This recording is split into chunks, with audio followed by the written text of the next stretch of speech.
KW Continente presenta los análisis y comentarios del ingeniero José Isabel Blandón y Fernando Correa. Muy buenos días, Panamá. Hoy es miércoles 16 de marzo. Usted nos ve por Next Canal 21, nos escucha por KW Continente. Un día en el que el presidente firma este decreto que podría por lo menos abastecer el mercado de farmacias públicas, tanto en el MINSA como en la Caja del Seguro Social. Un día en el que se mantiene la huelga de Bimbo, se mantiene también el llamado a huelga del sector construcción. Pues esto en medio de esta remoción, esta llegada de la exfiscal Isabel Pérez Enríquez como nueva directora de la Unidad de Análisis Financiero. En un momento en el cual la expectativa mundial, ¿qué va a decir el presidente Zelensky hoy en esa sesión del Congreso de Estados Unidos? Y ¿cuál es la lectura que se está haciendo de las elecciones colombianas? Todavía se está especulando qué puede pasar. Si no es en primera vuelta, Petro ganaría en una segunda vuelta. Todo eso en un momento en el que también el Atlético de Madrid ayer apeó al Manchester United de Cristiano Ronaldo, de la Liga de Campeones. Un emocionante juego en Old Trafford que el equipo colchonero ganó 1-0. Don José. Buenos días, Fernando. Buenos días. Buenos días a toda nuestra audiencia que nos sigue en KW Continente Radio y en Canal 21 Next TV. Hoy es miércoles 16 de marzo. 16 de marzo del 2022. Y vaya cantidad de noticias disponibles para ustedes que le vamos a compartir con hechos para que usted tome su decisión. Nosotros les informamos. Algunas cosas que usted debe saber mientras se toma su café. Bueno, la primera, don José, disculpe, 653 y 1 de escenas sugeridas para hoy. Además, hoy en KW Continente pediremos a alguien que fue parte del equipo por muchos años, una señora Aura Rosa Mauri, que aquí lo escuchaban aquí en Colombia. Su sepelio será hoy a las 12:30 en Funeraria Santa Fe en Avenida México.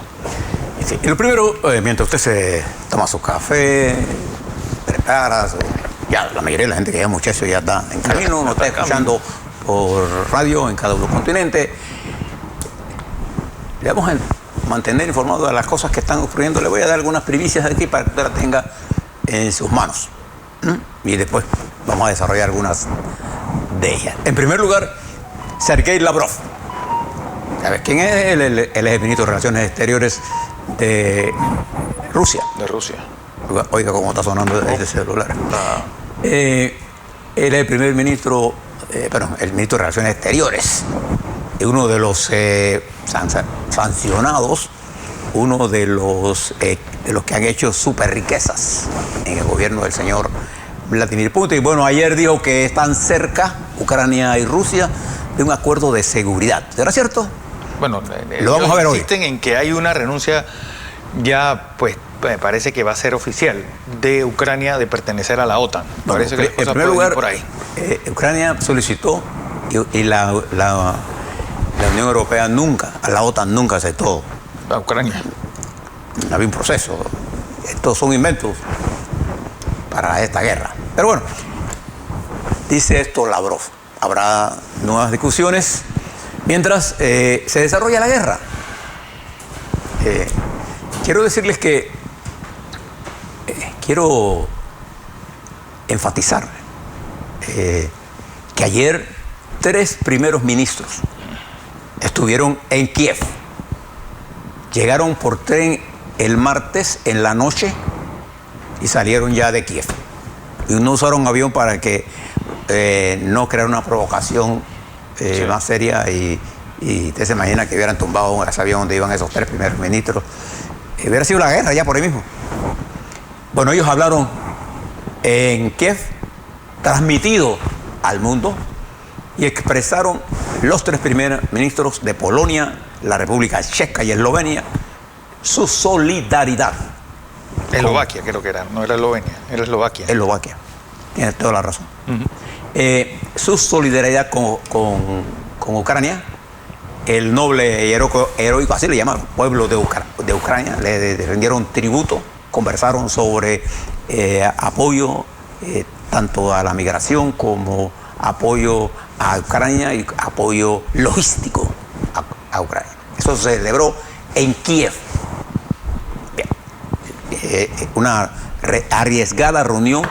La OTAN y la Unión Europea sabía de esta reunión, no llevaban una vocería de la Unión Europea, eran ellos expresando su solidaridad en Kiev, dentro de la capital de Ucrania, en donde se desarrolla un ataque salvaje por parte de las fuerzas de Vladimir Putin. 2. Hay un video que les recomiendo que lo vean sobre unos soldados rusos capturados por las fuerzas ucranianas, en donde ellos destacan que por orden de Putin ellos han venido a matar a Ucrania. Les recomiendo que lo vean porque al final lloran. Sí, que les dejan llamar a su mamá, a Rusia. Y Ucrania ha tenido la capacidad de poner a todos estos prisioneros, algunos, a hablar con sus madres. Y solicitaron a los soldados rusos que detengan la masacre. Es un video interesante, como también interesante el video de la periodista rusa. Ella es periodista, pero además productora, que en medio del noticiero salió, ¿se acuerda que le dije? Bueno, ayer salió de la cárcel después de 14 horas seguidas de interrogatorio. ¿Cómo usted pensaba, Fernando, una interrogatorio de 14 horas? A mí me hace un interrogatorio de 1 hora y yo canto la marsellesa en varios idiomas. 14 horas, no la dejaron dormir por 2 días. Ella salió, le pusieron una multa de 35.000 rublos, equivalente a $285. Dice que la devaluación del rublo que se ha desplomado, las bolsas de Rusia están cerradas. Desde ya, desde el día siguiente de la invasión. Pero además, fíjate esto, el efecto en las bolsas chinas es tremendamente a la baja. De la bolsa de Hong Kong entre el lunes y martes, perdió 10% de su valor monetario. Y las grandes ricos de China han perdido miles de millones de dólares en el proceso de caída de la bolsa en áreas importantes en la República Popular China. Todo esto está en Bloomberg. Usted busque ahí y se dará cuenta de lo que le estoy diciendo. También le reitero que el presidente de los Estados Unidos, Joe Biden, ha decidido visitar Europa el próximo jueves.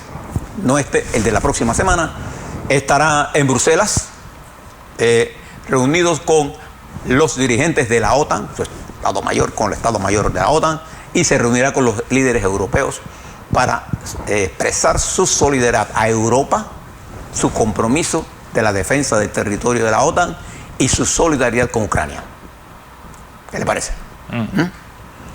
En las análisis del señor Putin se van a reunir y lo dicen adelantado. Quiere decir que medidas de ultra seguridad se deben estar tomando en este momento. En todo el Atlántico. No se tenga la menor duda de esto. Mientras, ¿qué está pasando en Rusia? Entre Rusia y Ucrania. Fernando, estimados televidentes y radioescucha, preste la atención a los hechos. El cálculo de Vladimir Putin, y les recomiendo que lean en El País de hoy, el periódico El País de España, que me mandó Zoilo Martínez de la Vega. Sí. Un artículo de Francis Fukuyama. Sobre Ucrania. Él es norteamericano. Él es norteamericano. Él está graduado, para si acaso tiene alguna duda de que este no es ni un pintado en la pared, está graduado en Harvard, estudió en Cornell, Nueva York. Es un hombre bien preparado, tiene varios libros. Entre ellos tiene un libro El fin de la historia. El fin de la historia. El fin de la historia y el problema del hombre. Un libro de los más polémicos. Fue conservador, ultraconservador, y ahora tiene una posición de la defensa de la democracia y del sistema. Él escribe un artículo que se lo recomiendo que lo lean. Está en El País, está en español, con una excelente traducción, en la que él señala, y usted mire las imágenes, cuando Putin lanzó la ofensiva aquella madrugada del 24 de febrero a las 2 de la mañana, cuando los aviones rusos y los misiles rusos comenzaron a bombardear, no a los territorios que él decía donde había una masacre, sino a Ucrania. Él contó que en las próximas 48 horas el pueblo ucraniano, que él, Putin, considera ruso, se iba a levantar en armas contra su gobierno, el gobierno de Ucrania, que dice Putin que es un gobierno de fascistas, de neofascistas, de drogadictos, así lo llamó. Ellos venían con uniformes de gala, porque ellos se imaginaban que terminada a las 48 horas en Kiev iba a haber una parada dándoles la bienvenida a las tropas rusas. Nada de eso ha pasado después de 21 años, 21 días de guerra y de criminales bombardeos. Es que incluso la defensa antiaérea ucraniana ha tenido la eficacia y la capacidad de repeler. Y se acuerda aquella columna de 60 kilómetros de tanques, fue dispersada precisamente por la defensa antiaérea. Y una de las cosas importantes que usted tiene que ver, que va a ser, digamos, que es la estrella de esta guerra, es un dron producido por Turquía a precios muy baratos. Dice que llama que este es el gran ganador como arma, que tiene una precisión y una capacidad de volar por debajo que no puede ser alcanzado y que ha sido eficientemente utilizado por Ucrania para los ataques. Y fíjese que no hay ninguna gran ciudad de Ucrania después de 21 días que Putin haya controlado. Ha habido destrucción total, masiva. Mariupol es una ruina. Comparados con Alepo, la única diferencia es que Ucrania está peleando de tú a tú. Y la capacidad de compromiso de las fuerzas rusas ha sido más grande de lo que usted se puede imaginar. Y esto deja a Rusia en un serio problema. La demostración de estrategias, de armamento sofisticado o de incompetencia que ha dado Rusia en esta invasión son asombrosas para mí.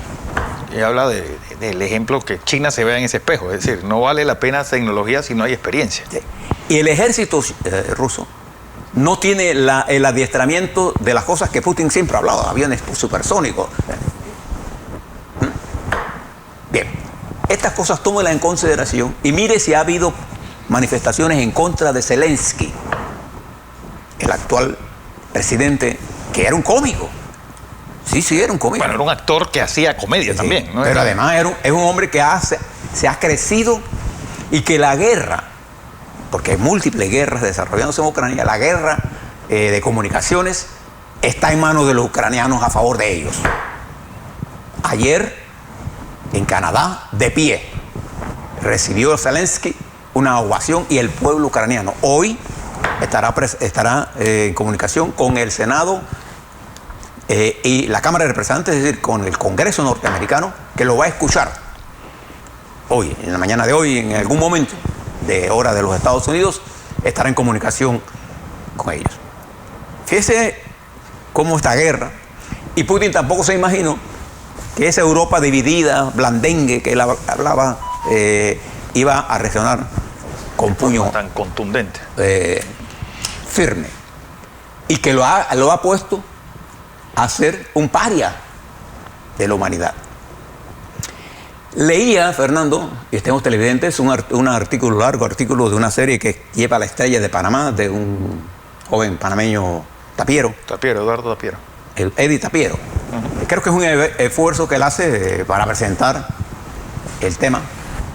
Pero cuando uno le doy una recomendación, creo que es un gran esfuerzo y lo exhorto a que siga participando en ese debate. Pero uno cuando escribe sobre cosas, no valen tanto las palabras, valen algunas cifras. Y se las doy, Tapiero. Usted debe saber que la economía rusa no tiene el peso que Putin cree que tiene. Esta es una economía de país subdesarrollado.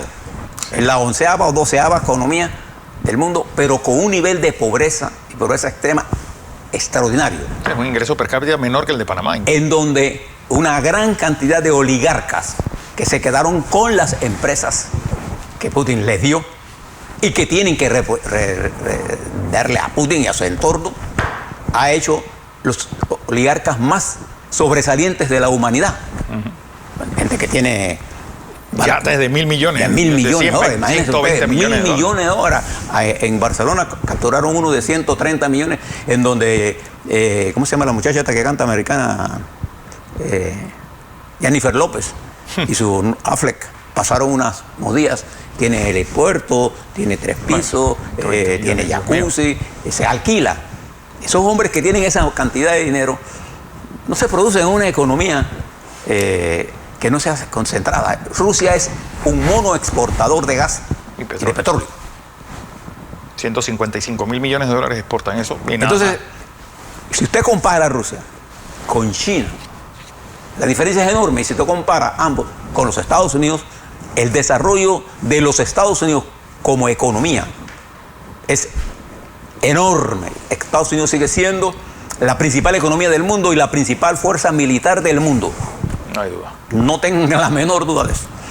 Y es precisamente el armamento antiaéreo que está utilizando y antitanque que está utilizando Ucrania lo que ha hecho a Putin replantearse este asalto que intentó dar en 48 horas y que lleva 21 días y todavía no se toma ninguna ciudad. Y Fukuyama le dice que Putin va rumbo a una gran derrota. Ayer escuchaba al ministro de Relaciones Exteriores de Singapur, porque Singapur impuso medidas, explicando cómo funciona la diplomacia rusa de China. Pero la presión que hay sobre China hoy es enorme para que pase del limbo a la definición. Sí. La teoría siempre de los chinos ha sido ser prudentes en el manejo de esto, pero a estos niveles ya la prudencia no funciona. Y entonces se ha montado una gran ofensiva global. Todo eso lo ignoró Vladimir Putin. ¿Qué va a pasar? Hasta ahora, a pesar de los grandes sacrificios que está haciendo Ucrania, Putin ha sido derrotado en su teoría original. Y ha sido sancionado, y cada día la sanción pesa más sobre Rusia. Cada día. Y usted encuentra levantamientos no en Ucrania, es Rusia.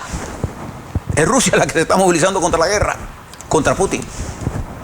¿Usted no ve manifestaciones contra Zelensky? No. Ni se ha derrumbado gobierno. Al contrario. O sea, ese tipo va a salir fortalecido, muy fortalecido. Deje todo eso allí, porque quiero hablarle ahora de lo que está pasando en nuestra América. Para que usted meta todo en el churruco de su mente y saque sus conclusiones. Esto está pasando en Ucrania y hay una movilización mundial. La opinión pública mundial está a favor de Ucrania. Nunca como hoy la bandera azul y amarilla ha sido tan famosa. A pesar de que digan que es una operación militar rusa. No es ninguna operación. Esto es una invasión bárbara. A los asesinatos. Es el estilo de guerra que Putin está acostumbrado. Lo hizo en Chechenia 2, lo hizo en Georgia, lo hizo en Irán, en Siria, en Alepo, y lo está haciendo. Esta es su concepción de la guerra. No contó con lo que está ocurriendo. Pero fíjese, déjelo ahí un rato. Piensa un momento en nuestra América. Ayer, el presidente de Perú, Pedro Castillo, fíjese la audacia que hizo. Se dirigió del palacio, sin sombrero, me llama la atención, por todas las calles. Yo no sé si usted conoce el palacio, la diferencia. Usted que conoce Lima se da cuenta de esto. Caminando, y la gente se le unía, y se presentó ante el Congreso. Y dio un discurso que fue pactado con las bancadas para que se diera ayer a las 5 de la tarde. En ese discurso, Castillo dijo las cosas que ha hecho durante estos 7 u 8 meses. Y fíjese que contradictoriamente a lo que te sacan los medios de comunicación, una cosa que está ocurriendo, yo le recomiendo que mire la Standard & Poor's, los análisis financieros que sacan en las cadenas mundiales. Perdón, José, la intervención del presidente Zelensky en el Congreso es hoy a las 9 de la mañana, hora panameña. Sí. Acaba de decir, bueno, en 2 horas. Bien, en 2 horas. Pedro Castillo hace un análisis de lo que ha dicho. Y sorprende al Congreso, porque nadie se esperaba que se iba a parar. Él está citado para el 28 de marzo. Y él fue a señalar que es un grave error de la persecución de la oposición. En este momento, hoy que estamos hablando, Fernando y yo con ustedes, no hay los votos, los 87 votos para la vacancia. Pero la presencia del presidente, y además enfrentando a los diputados, a los que acusó de golpe de Estado. A pesar de eso, le decía, los indicadores macroeconómicos y ahora de pobreza de Perú están mejorando. Porque la política ha sido ignorada por los sectores económicos. Pasan olímpicamente de los políticos. Fíjese una cosa curiosa, llama la atención estas cosas. Mire los indicadores, míralo en Bloomberg, mírelo en Londres, mírelo en las empresas, mire lo que está pasando en Perú. Una crisis política y la economía sigue creciendo. Yo nunca había visto eso. Contrario a lo que sí está pasando en Ecuador. Porque ¿qué hizo Pedro Castillo? Gran parte de los ingresos fueron destinados a los que nunca recibieron nada. Eso es lo mismo que hizo Evo Morales. ¿Se acuerda cuando comenzó su gobierno? Por primera vez los indígenas en Bolivia recibieron cheques. Boric enfrenta una multitud de problemas allá en Chile. Maduro sigue siendo el desastre de la economía que es. Mientras nuestros hermanos colombianos se debaten en lo que le explicaba al principio al Fernando, es una elección que va a ser por 3 procesos. Y Petro apuesta a ganar en la primera vuelta. Es que también, pues, si uno analiza los resultados, el pacto histórico obtuvo la misma cantidad de votos que Petro obtuvo en el 2018. Indica que es decir, cómo sumar el doble, que es lo que necesitaría él para no ir a la segunda vuelta, 9.100.000 votos.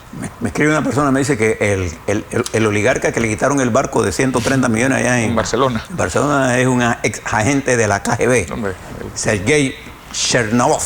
Además que uno de los principales amigos de Putin. Anuncian también abatieron a un cuarto general ucraniano, general ruso en Ucrania, Oleg Mitayev. Es el cuarto general muerto en esta guerra. Y fíjense lo que dice el primer ministro de Inglaterra. Es la hora que Europa rompa su adicción al petróleo y al gas ruso. Y están buscando nuevas fuentes. Y a final de año, Rusia tendrá, independientemente de cuál sea el resultado de la guerra, una reducción sustancial de la venta de gas y petróleo. Y al existir esas existencias, va a tener que vender más barato. Y como consecuencia de eso, va a haber una influencia en el precio del petróleo. Cuando usted mire la guerra... De eso vamos a hablar hoy con Wolfram González. Mire todo lo que está ocurriendo, mire lo que está pasando en China. En China, la caída de la bolsa. Hoy, más que nunca, la pandemia está más fuerte en China. Y están cerrados más de 17 millones de personas en absoluta... y además de áreas donde se produce. Y recuerde que uno de los mayores productores de chip del mundo es Taiwán. Y este complejo mundo es el que estamos viviendo nosotros. A la vuelta, yo le propongo a ustedes que miren los hechos. Cuando usted mira la manifestación, miren cuánta gente habla contra Zelensky. Miren cuánta gente habla contra Putin. Saque conclusiones de qué es lo que está ocurriendo. Mire los indicadores. La economía china es 10 veces más grande que la economía rusa. Cuando Alemania mantuvo su guerra, era 2 veces y media más que la italiana. China tiene mucho más que perder siguiendo al lado de Putin que alejándose de él. Los Estados Unidos está logrando la unificación de Europa, demostrar su poder hegemónico en el mundo. Esa es la verdad. Y está ahora mismo poniendo a uno de sus principales opositores, sobre todo militar, en evidencia sobre las falencias de la falta de estrategia. Cuando usted dirige un ejército con el capricho del jefe, las grandes guerras de la humanidad se han perdido porque los jefes no miran los informes de sus subalternos. La gente le teme a Putin, a los del cerca. Los que están abajo, que están poniendo el pecho, no tienen nada que perder. A la vuelta vamos a hablar de Panamá COVID. ¿Cómo estamos? Les adelanto. Estamos bien. Les quiero hablar sobre la revocatoria de mandato. les quiero refrescar la memoria, porque hay gente desmemoriada en este país. ¿Cuándo surgió la revocatoria de mandato? ¿Y cuántos países en el mundo tienen revocatoria de mandato? ¿Cuántos partidos intentan controlar sus diputados? Le doy los datos. ¿Y quién fue el responsable que en la Constitución de la República de Panamá exista la revocatoria de mandato? Un absurdo. Un absurdo. Una contradicción. No, además que de la democracia. Lo que no puede ser es que lo que dice Rómulo hace 3, 4 años, cuando era la versión contraria, dijera que estaba mal y ahora diga que está bien. Es decir, el gran problema de nuestros políticos es que son contradictorios incluso en el tiempo tan corto como unos pocos años. Pero en fin. A la vuelta hablamos de todo eso, Fernando.